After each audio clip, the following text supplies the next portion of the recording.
Hello, I'm Yvette Torres, and welcome to another edition of The Road to Recovery. Today we'll be talking about peer-to-peer support services for mental and substance use disorders. Joining us in our panel today are Leah Harris, Communications and Development Coordinator, National Empowerment Center, Washington, D.C. Tom Hill, Director of Programs, Faces and Voices of Recovery, Washington, D.C. Michael D. Little, Forensic Advanced Certified Peer Specialist Coordinator, Philadelphia Department of Behavioral Health, Intellectual Disability Services, Philadelphia, Pennsylvania. Monica Scott, Outreach Substance Abuse Counselor, Baltimore Substance Abuse Systems Incorporated, Baltimore, Maryland. Tom, peer-to-peer services is an increasingly unique and an important part of a recovery-oriented system of care, of systems, whether municipal or state systems, that are looking to set up a recovery-oriented system of care. What is peer recovery support? Peer recovery support it involves people with lived experience of both addiction and or mental health and in recovery. And it's using that lived experience as the fulcrum or the leverage to do the services. They're non-clinical, they're strength-based, and they work on building trust with the person, and I would also say that they are also mutually reciprocal, so the person giving help also gets help in the equation. Very good. And Leah, talk to me, we have both the substance use disorder and the mental health consumer recovery concepts that we're going to be talking about today in the show. So tell me a little bit about, is there any difference in terms of recovery peer support between substance use disorders and those that are suffering mental illness? I'm sure there are differences depending on the context in which the services are offered, but typically the values system is extremely similar. The concepts that Tom mentioned earlier, this idea of self-determination and mutual support, and really recovering a life worth living, using that lived experience to help others and to gain a sense of empowerment over your own life. And so they're very similar in that respect. And the services can be very specific too. If somebody expresses the desire to go back to school, they can get help with that. Whatever kind of community supports they want to link up with, all of these services and programs help to decrease isolation, which is a really, really fundamental concept in recovery, is relationships and community. Yes, it's building community and building relationships, absolutely. Michael, let's talk about the criminal justice system and how important is a recovery peer-to-peer support system once that person is leaving one system and coming back to a community? Well, during that reentry process, reentry starts when the person becomes incarcerated. We have to be able to engage a person and try to motivate him while he's incarcerated, early in his incarceration. That way his thought process starts to, change.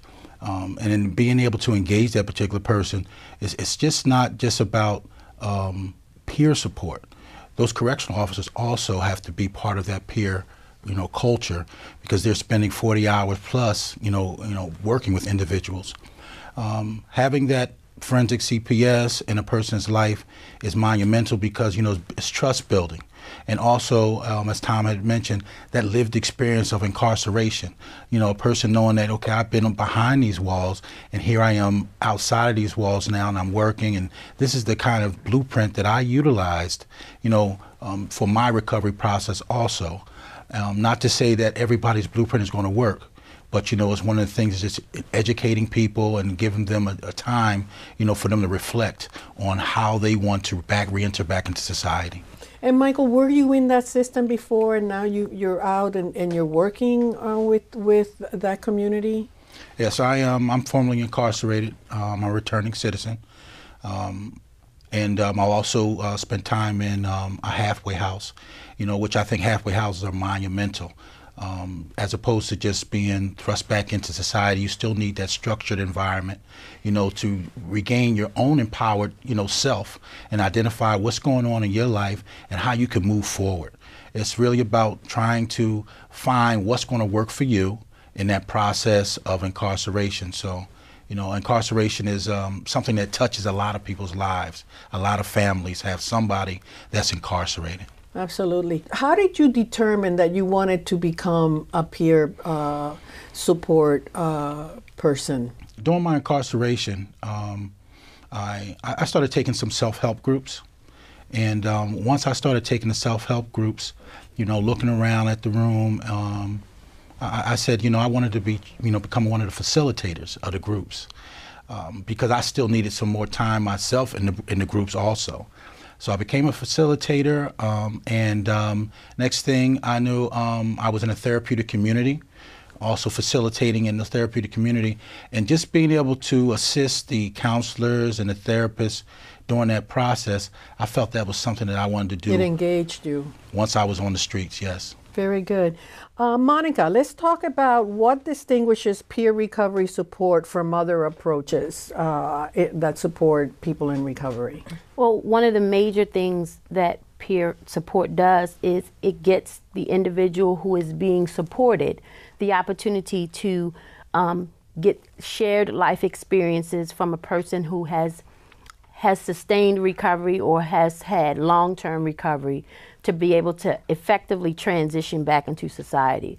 A lot of times clients, or what we call peers, are more receptive to an individual who has been or traveled the path that they're attempting to travel. A lot of times the clinical aspect is great while they're in treatment. However, when the transition from moving from treatment to society happens, most individuals are kind of like not as receptive to clinicians trying to dictate or trying to assist with them transitioning back into society. So that's where the peer recovery advocate or the peer recovery coach comes in, to be able to effectively share their experiences with them, to say, like, look, I've experienced what you're experiencing, the same anxieties, the same fears that you have, I've had. This is how I was able to transition from point A to point B. And they're a little bit more receptive because they understand that just because I'm in treatment doesn't mean that I can't be successful transitioning into society. So it's a little bit more, it allows the peer to be able to effectively move from one level to the other and know that they have somebody to support them. Excellent. Tom, let's continue on that note. If I was coming out from either a treatment program or a therapeutic community, or even if I was in a mutual support group, but I felt that, that 1 hour, even once a day or whatever, was not really connecting me, what would a peer support program provide for me? Well, it's a good question. And first of all, we always tell peers they're not counselors, so they don't give advice, they don't diagnose, but they're also not 12-step sponsors. And I think that's an important distinction.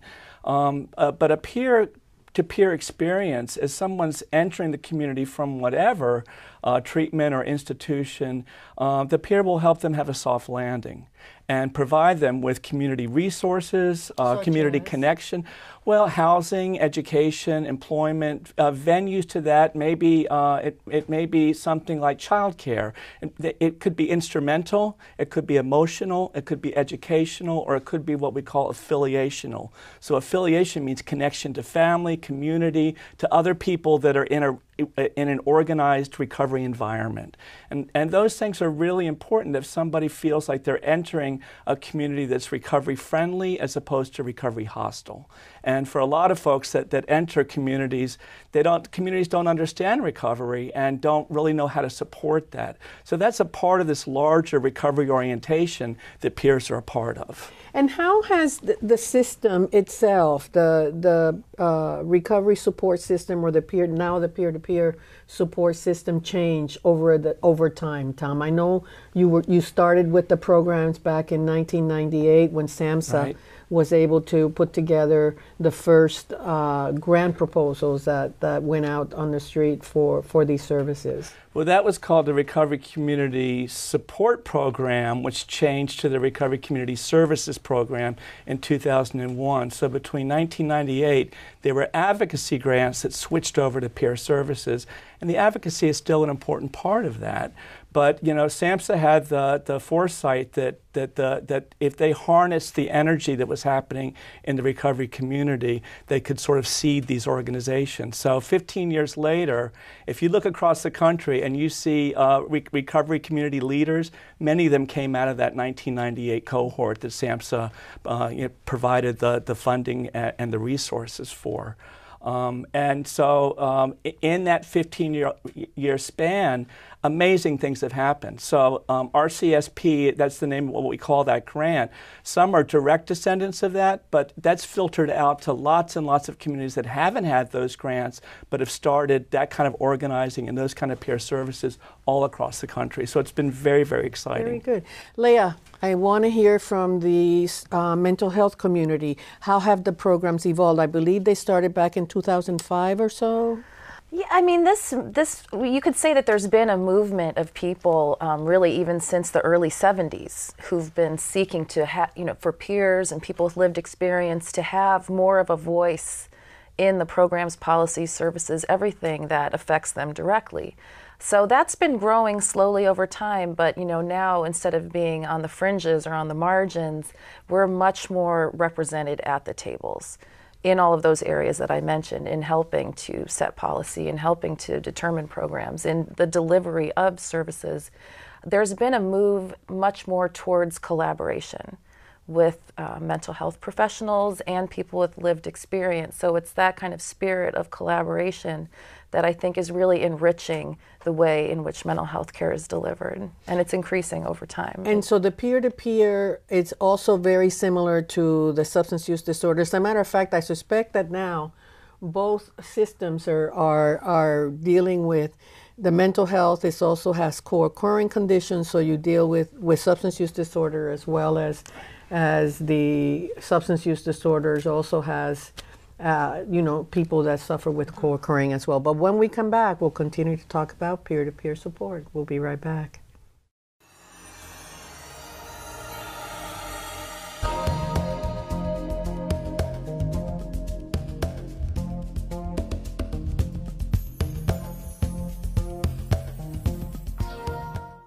Peers are a really important part of recovery, regardless of where you are. So anytime you can relate to someone in the recovery process who has shared the same experiences, whether that's an experience in jail or an experience in the military, these are important ways in which people can engage with each other. And the recovery process, we learned a long time ago that people who share their own personal experiences are much more able to engage each other. They're much more able to support each other in approaches to recovery. So especially for those who have experienced jail or other kinds of criminal justice involvement, it's really important for them to be able to talk to someone else who's experienced that as well. Peer recovery is very important, both in the substance use arena and in the more psychologically oriented arena, because people with lived experiences can have a certain amount of authenticity that a professional without lived experiences might not have. The professional role tends to be more hierarchical by definition, and it requires a certain mode of interacting. And people in need of services benefit from that. But they also benefit from somebody who has, quote, been there, done that, who can recognize when symptoms are arising. At times, the path to recovery from a mental and substance use disorder may be unclear. At times, the path may be rocky. At times, the path may be wandering. But laying a strong foundation with the support of others makes all the difference. For information on mental and substance use disorders, including prevention and treatment referral, call 1-800-662-HELP. Brought to you by the U.S. Department of Health and Human Services.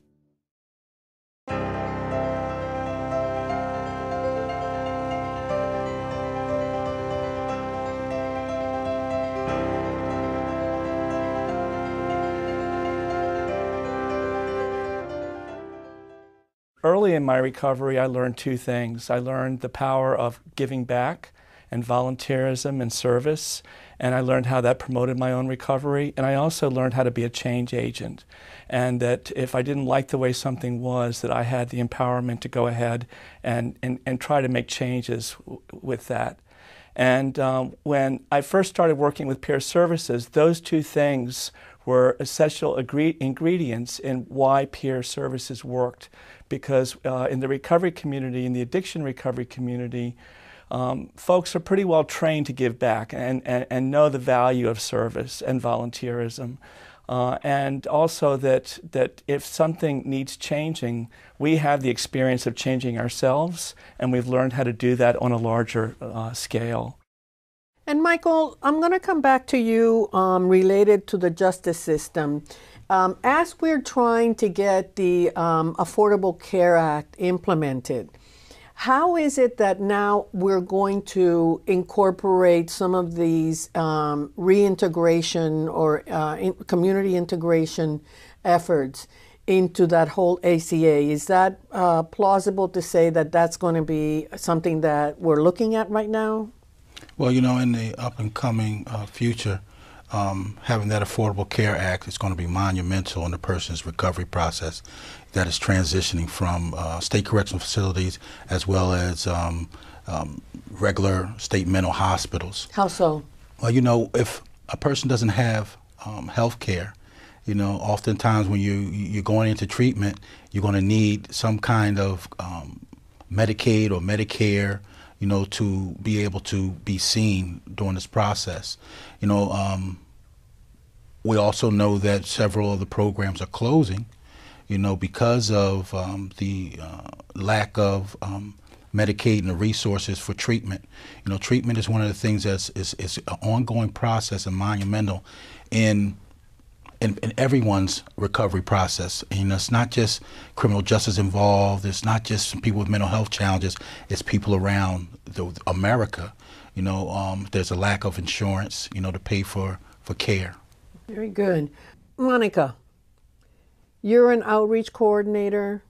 Yes. Do you see both individuals that are in recovery and bring them to peer-to-peer support? And if so, you find me in the street, I talk to you and I go, Monica, you know, I think I want to be able to do a program that provides me with peer support. Then what happens? What majority of the individuals that I see are on the street that are still actively using, or that may be in a recovery community or a transitional living setting that may need additional support. Such as there's an individual who says, I'm a recluse, I really don't get along well with individuals, I'm kind of shy with going to the meetings, I don't really speak out, or I don't know how to engage an individual for that type of support. So what happens is I would possibly link them with one of the peer recovery advocates to say this person kind of has the same similar story that you have, and they're going to help to work with you to get you engaged in services, to get you acclimated with meeting new people and getting you the support that you need that you're not able to reach out and obtain yourself, but to help to bridge the gap between isolation and community involvement. So that individual would, you know, I would set up a meeting with that individual and the peer to be able to foster the initial connection, and then allow the peer support coach or the peer mentor to be able to work independently with that individual to get them engaged, to be able to get them connected to whatever additional services they may need to be able to continue to foster long-term recovery. And Tom, let's talk about timing here. At what point should one who has a substance use disorder problem or a mental health problem engage in a peer-to-peer support? Is it before I go into treatment? Is it during my treatment? Or is it after I come out? Yes. Yes. There's never a bad time to engage somebody in the process. So it could be while somebody's waiting for a treatment slot. It could be to support their treatment experience. It could be a safe landing, like I said, after treatment, or it could be for the many folks that don't go to treatment. So it's a whole range of times when it's appropriate for peer work. And I think that it's largely used as sort of stabilizing early recovery, but it's determined by how long people need it. And for folks who have long-term recovery, sometimes they may need peer support, but also giving that peer support is also a way to bolster their recovery. Michael. Being able to engage a person at each one of those different levels is key to that process, because there's no cookie cutter approach to recovering. I may have some questions, later in my treatment process, recovery process, that could have been answered early on if I had some kind of peer support prior to me getting in a certain situation in my life. I think that engaging a person at inception, is key. I think it'd be more beneficial to a person to be able to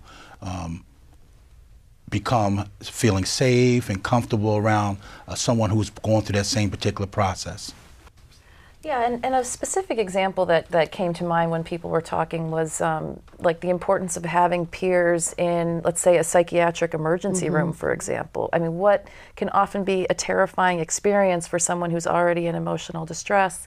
That person can help them understand what's going to be happening, find out what they need, inform them of their rights, all of these really important things that somebody would completely miss if they, possibly if there wasn't a peer there.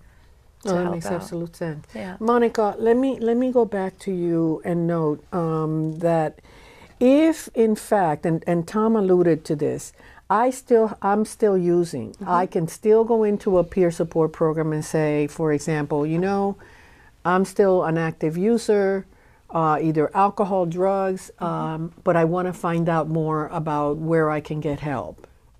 Yes, what usually takes place is that if I encounter someone at one of the peer support centers that is seeking treatment, one of the things that I try to do is I kind of try to start the process at that moment, even if it's myself being the peer recovery support person to that individual, that they may not be initially ready to engage in treatment services, but letting them know that when you're available, when you're ready to be able to start the process, we call that the pre-contemplation or the contemplation phase of the stages of change.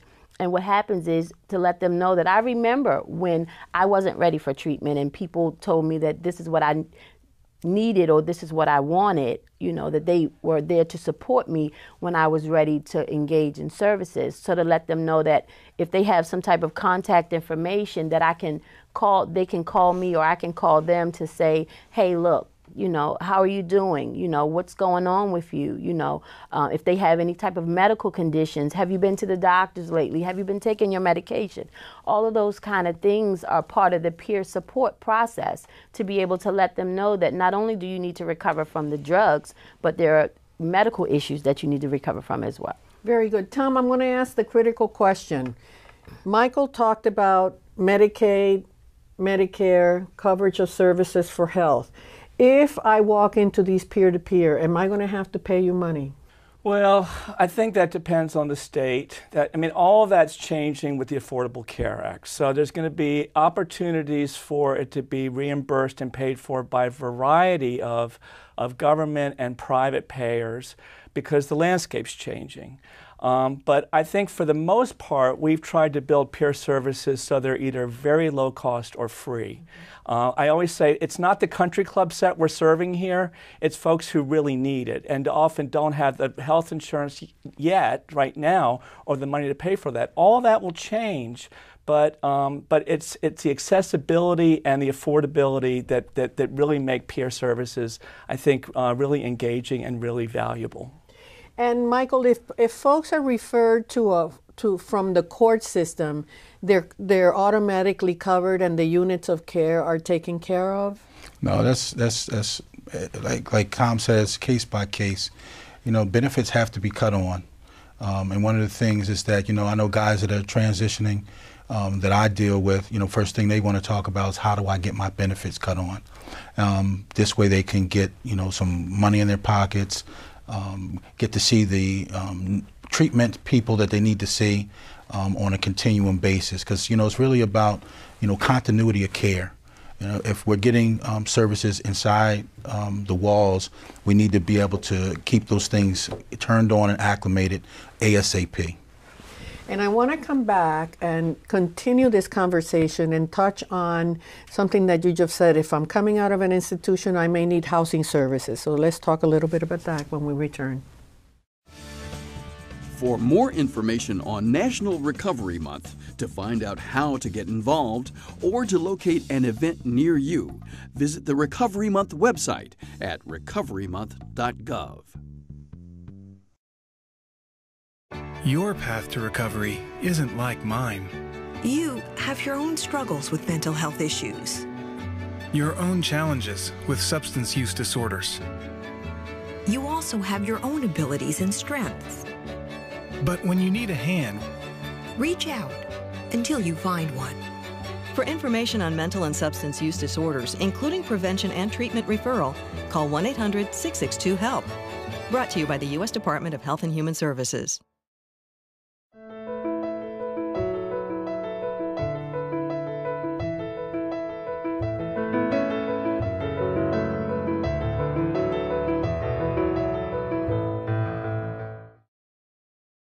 The services that are offered here at Phoenix House, the Next Step program, include housing and case management. So the housing piece has to do with the people that are living here, the clients, supporting each other, holding each other accountable in their recovery. The case management aspect has to do with all of those pieces of someone's life that helps them move towards independence. So setting up recovery support services as they relate to support groups, AA or NA, sponsor, network, mental health, and medical needs as well. Next Step's really good at tying you in with all the services that you need. Being blind, I have to be sort of dependent on people, and it's a custom setting. I mean, they basically find out what you want, and then the counselors at Next Step write up a service plan and make sure that you get in contact with everybody you need, and it's really helped a lot. They help me do my resume. They help me find my housing. I've benefited a lot from it.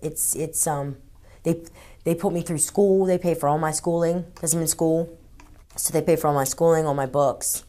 It's nice to know that there's someone you can go to say, hey, look, I need help with something. Can you help me? And then be able to help you. That's a big stepping stone for me because I never was able to have people that would help me. Now people will come to bat for me all the time, and that's awesome. The Phoenix House, the Next Step program, really does work. All the pieces that support recovery include employment, housing, benefits that you might need. Sometimes people need food stamps. So things that give you enough stable foundation that you don't find yourself what we call between a rock and a hard place where you turn to your substance.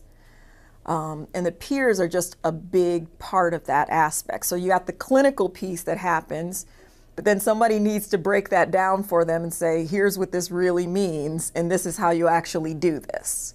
The empathy that we have and understanding that we have with a peer can allow them to come up and out of situations that they normally couldn't. Recovery doesn't start at 8 and end at 4:30. And for me, I'm a phone call away at any time. And for them to be able to pick up the phone and someone actually be there on the other end of it and to help guide them through the process of recovery, it's instrumental to the recovery. You can get advice, you can get anything that you need from a group of people like this, because they've all been through the same thing I've been through.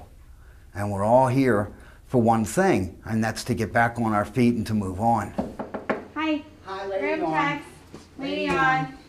I think the whole goal of the Next Step is to take somebody who is struggling in pretty much every aspect in their life and get them back on their feet, get all their ducks in place, so to speak. And my job here is to be basically their assistant in getting that done. And that is such a rewarding feeling to know that somebody has done all of this and I've helped them become more independent, and now they can really be supportive of themselves on their own once they leave.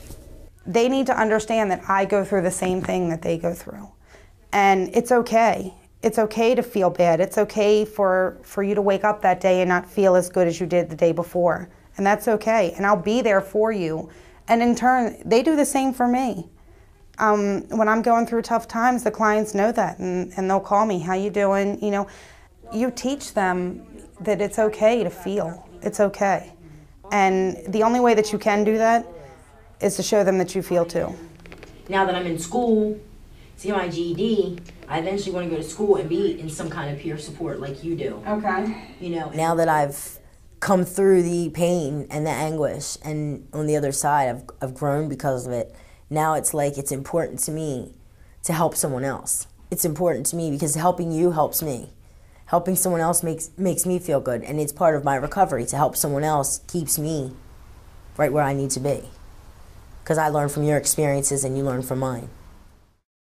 Leah, I'm coming back to you with the question of where does one house a peer-to-peer services? What organizational settings are appropriate for peer-to-peer? It's so diverse. I mean, there are peer support groups actually in public state hospitals. That's one location. They are sometimes their own peer-run organizations, and the National Empowerment Center really highlights the work of these peer-run organizations that are creating their own services through a mixture of, they might receive some federal funding, some state funding, but operate relatively independently, so you might find those.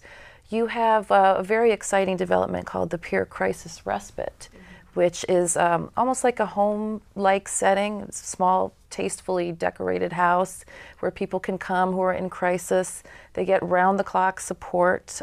It's very informal. You can cook and eat together and come and go as you please, and just get that support until you're ready to kind of come back to your life as it was before the crisis. So that's a very exciting setting, and these are just homes in communities, you know.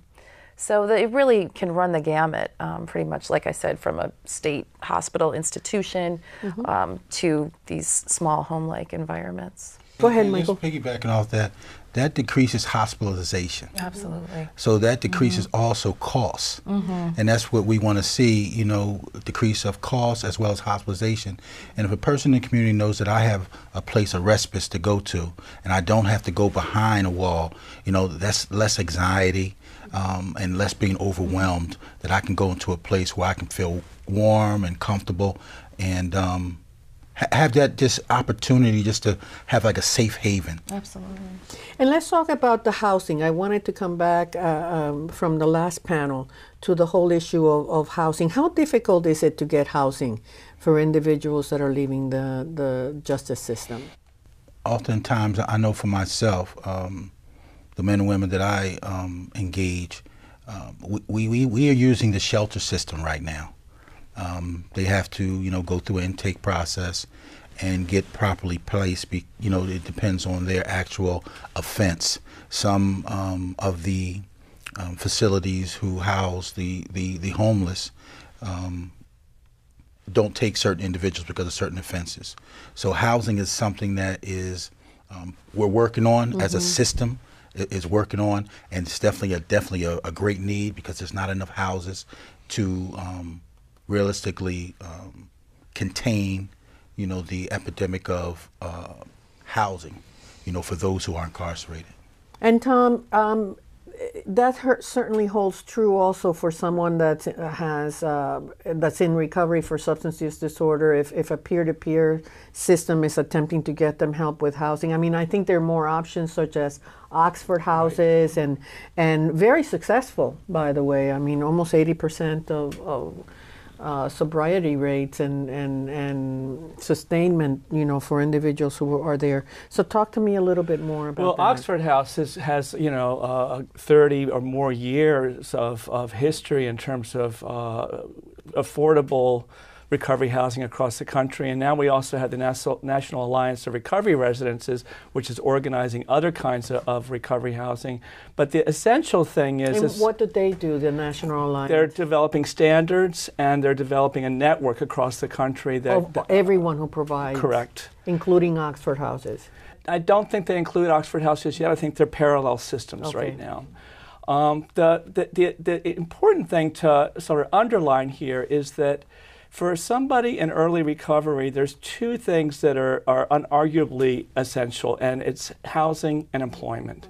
And for folks with criminal justice history, there's, depending on the state, there's often barriers to those things. You can't get a job, you can't get housing. So how are you supposed to maintain and stabilize your recovery without those two essential ingredients? So not only do we have to build these systems, we have to lift the discriminatory barriers that are keeping people from accessing those essential resources. Monica. We also have what we call access to recovery, which are supportive housing programs that allows an individual coming from treatment, either long-term or short-term residential treatment, to be able to gain access to housing through federal funds, to be able to pay for them for up to 2 months, to be able to give them that cushion that allows them not to stress about being able to where am I going to live, how am I going to pay for where I live. And what that does is it eliminates some of the barriers and some of the stresses that are associated with exiting treatment. That gives the individual the opportunity to save their money or apply for benefits, or if they've already applied while in treatment or in some type of supportive services, that allows them to be able to live free and clear of having to worry about how I'm going to live or where I'm going to live. And that gives them the opportunity to get linked to peer support through the housing opportunities. Leah, I'm coming back to you. Let's change the subject a little bit or shift. Let's talk about how these peer-to-peer programs help to promote inclusion and social acceptance of individuals in recovery. Yeah, this is a fantastic question. There's a foremost stigma researcher named Patrick Corrigan, and he says that one of the best ways to reduce stigma and discrimination is to sort of hear the first person experiences and interact and see this person. So a lot of peers are very open, and they speak out publicly about their experiences, and they promote this idea that recovery is possible for everyone, regardless, even if you have the most severe mental health diagnosis. We have scores of people who've completely rebuilt their lives. So there's something so powerful about that just sharing that hope, promoting a message, because so many people, when they come into mental health systems, just come away with these really kind of hopeless messages, like this is going to be the way it is for you for the rest of your life. Just accept that you can't really dream big or achieve much, and our peer recovery movement is just kind of completely blowing that out of the water and says, no, there's a life in the community that's possible for everyone. Can I add to that? Absolutely. Leah makes a really good point, and it's, we always say that peer integrity and recovery values are essential in peer recovery support services. And for that to happen, it means that the recovery community has to be involved in how these happen. And there's two things that we stress, and one is leadership development, and one is participatory process. And participatory process means that the decisions for the program aren't made at the top. It involves everyone in the community in making those decisions. So program development, program implementation, program evaluation, peers are involved in every single level. So it's not just a service position or service role that's cut and pasted into a pre-existing workforce. This is real recovery-oriented systems of care involving the organized recovery community. And let me fill in with that also. Having that peer involved in that, it's a buy-in process. If I know that, what I'm saying is being heard throughout the system, I, as a peer, not only will work harder at that, but I'm going to be able to talk to my other peers that are in the program, about certain situations. Be an advocate. There's always supposed to be an advocate board in any type of program, so that way peers kind of understand if we're having this kind of food, Who decided that we had this kind of food? That we had these kind of outings? Who decided we had these kind of outings? You know, it has to be, like you said, at the foundation. Complete engagement. Complete engagement. Excellent, excellent. Let's talk a little bit about, very briefly, because we have to go into break in a minute, but let's start a conversation about how we are training peer-to-peer, Tom. There's a lot of different trainings out there. And basically, I would say it's most of them are 40 hours just for the initial training. Peers are trained in a variety of things like motivational interviewing, so they get those engagement techniques, peer ethics, which are different than clinical ethics, roles and boundaries, how to do a recovery plan that the peer owns, that is very different from a treatment plan. Some very basic things in terms of how people can use their life experience, but in a very, I would say, appropriate and authentic kind of way. Very good. Is that something that also your Empowerment Center does? Well, we don't provide trainings specifically, but there are so many exciting. So you refer? We absolutely, and we really talk to us a little bit about what the center does. Well, the National Empowerment Center, we're one of 3 consumer survivor technical assistance centers that are funded by SAMHSA. And one of the functions is to provide information, resources, referral. We have people calling us looking for recovery resources in their community. We connect them with peer-run organizations, hopefully in their state. And another thing we do is we help statewide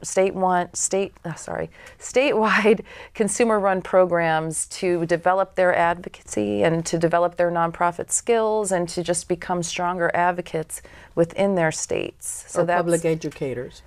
Of that too, yeah, and I mean, the functions run the gamut, yeah, but it's just basically, providing the technical assistance to these groups to be the most effective advocates that they can in their states, and that's a big piece of what we do. And when we come back, I want to touch more on the peer-to-peer coaching opportunities where people can get trained and become peer-to-peer support folks. We'll be right back.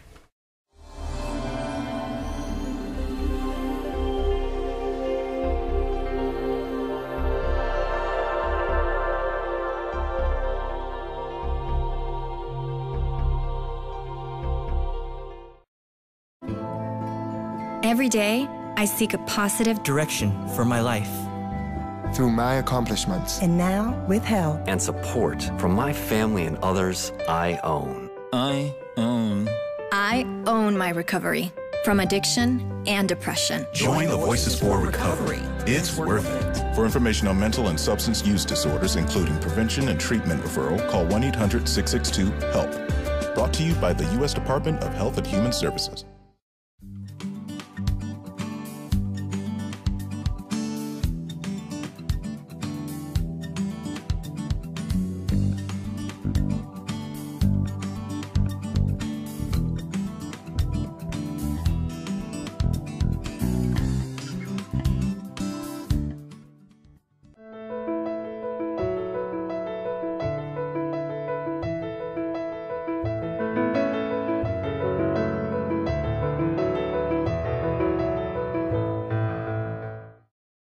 The mission of the Penn North Recovery Center is to improve the quality of life, well-being of individuals and communities struggling to overcome substance abuse, poverty, homelessness, and crime, as well as health inequalities.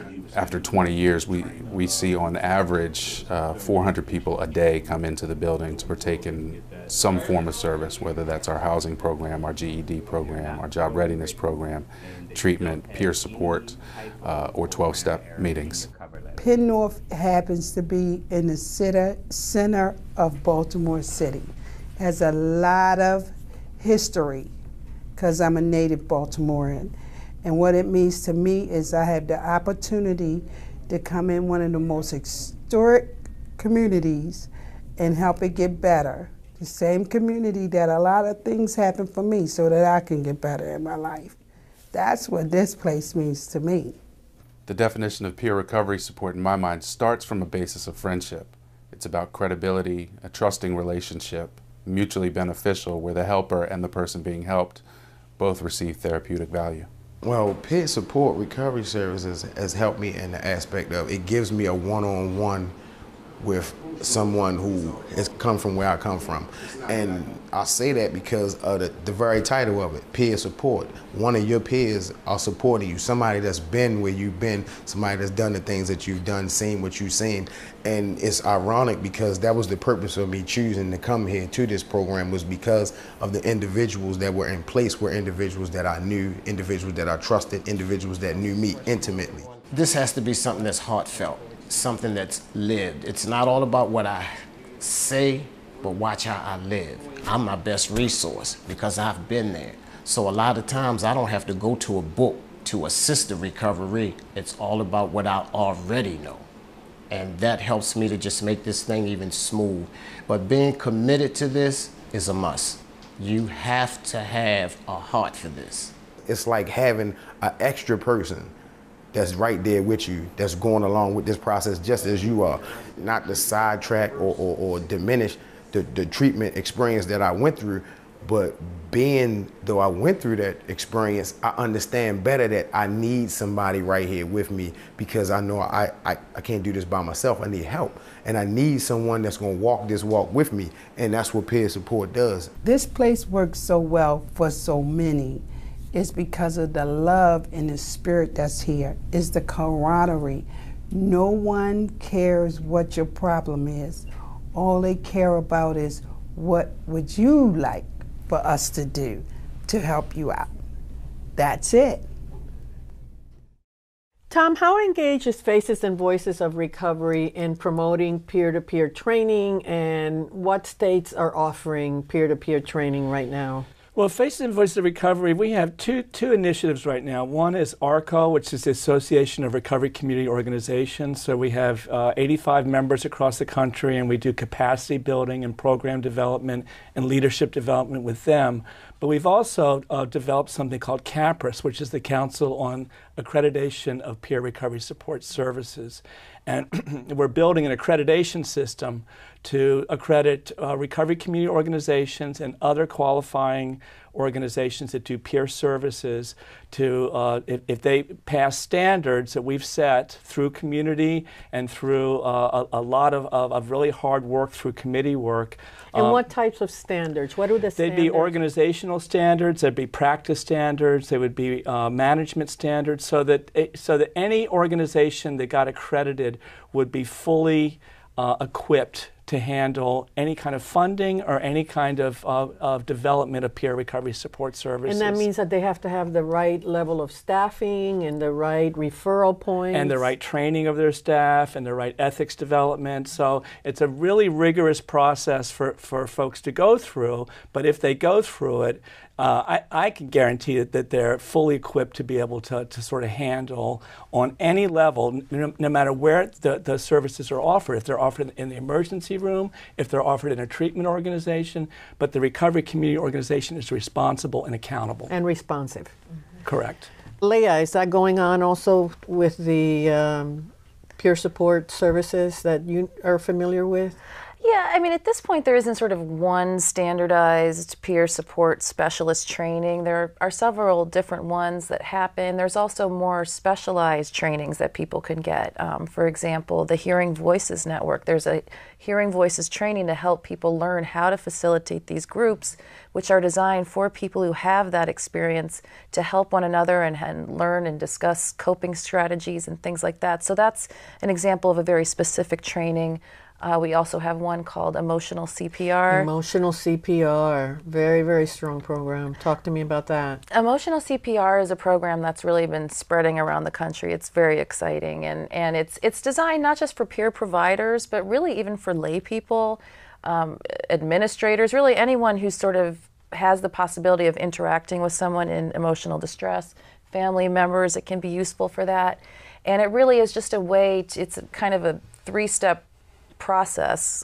With the C is about connecting with the person and helping to meet them where they're at when they're in crisis. And then the P is sort of for empowering, which is helping that person to kind of regain a sense of control over their lives. And then the R is for revitalizing, which is helping to connect them with community, resources, all the things we've been talking about. But it's a training that we've been getting tons of requests for. And how long is the training, for example? It varies. It's usually, this one is about 2 days. There's a 4-day train the trainer. That's another exciting opportunity for people who want to go on to teach ECPR in their community. And where can they folks find out how they can access a training program? Well, you can visit our website, which is www.emotional-cpr.org, and there's a whole list of upcoming trainings. We have a few coming up this fall and winter that are open for registration, so it's a great opportunity for folks. And to piggyback off that, in Philadelphia we're doing mental health first aid. That was a week training. They also have to train the trainers also. And, you know, with that mental health first aid, you know, that particular public safety person acts as the Band-Aid until someone who is professionally licensed to give therapy, you know, gets involved in that particular person's life. Also, you know, SAMHSA did a train the trainer for trauma. You know, and you know, one of the things is that, you know, trauma affects different people in different ways. Same situation, but it'll affect, you know, another person lifelong in a different way. So those are some other trainings also that I think that are really, you know, crucial in the development of a recovery-oriented system of care. Very good. Tom, recovery coaching, is it similar to peer-to-peer? Recovery coaching is peer-to-peer if it's done by peers. It's similar to a peer support specialist in the mental health arena. It's usually one-on-one, and it's you know, it's a combination of a shared experience, role modeling, sort of accompanying somebody through the process of early recovery, and sometimes literally accompanying them. Like, it may not just be going to the child welfare department or sending them to the child welfare department or to the community college. It's walking somebody through that process, which can sometimes be really intimidating in early recovery. So having that guide or that navigator along can be really, really beneficial. So depending on the system, depending on the state, depending on the situation of where this person in recovery is, peer-to-peer can be named, have different labels. Yes. And so on and so forth. I want to go back to Tom's note about using the person that's participating in this groupthink in a recovery support setting as people that go out into the broader community and speak on behalf of the recovery movement and speak about the benefits of these programs. Why is that important? Well, you know, we still live in a society that stigmatizes and shames mental illness and addiction. And that carries over into people's recovery. So, you know, we're trying to train advocates to stand up and speak out to the community, to the greater community, but also to systems. When we talk about recovery-oriented systems of care, you can't do it without people in recovery. You can't do it without the organized recovery community, because where does recovery live? It lives where we live. It lives in our hearts. It lives on our streets. It lives in our communities. And we bring that valuable experience to that whole ROSC, recovery-oriented systems of care equation. And so that systems advocacy and that public education are still really vital and really, really important. In Philadelphia, we have, with the Department of Behavioral Health, we have taken recovery to the streets, where a person in recovery actually goes out to a recovery house. You know, they may go out to a recovery program, a day program, and talk about how a program has assisted them through their recovery process. That way kind of people can see a face and kind of afterwards ask questions, you know, that they may not ask, you know, the counselor, because they feel more comfortable with someone that just has that lived experience. But having a person be able to go to a program and share their life experiences, you know, about programs, you know, how they got through programs, what, you know, they thought was good for them, because it's all really talking about them, keeping it on the eye, because, you know, each program is not going to work for each person the same way. And Leah, it's also teaching, not only doing what Michael is saying, but it's also teaching individuals in recovery to also speak to the different levels of governmental systems and legislative systems about the needs of individuals, correct? Absolutely, and I think one of the most exciting examples that I can give is the suicide attempt survivors movement, and how more and more, that started as more of a family movement of people who've lost loved ones, but the suicide attempt survivors movement is now about bringing our voice to how suicide prevention is done, you know, in our society. Excellent. So.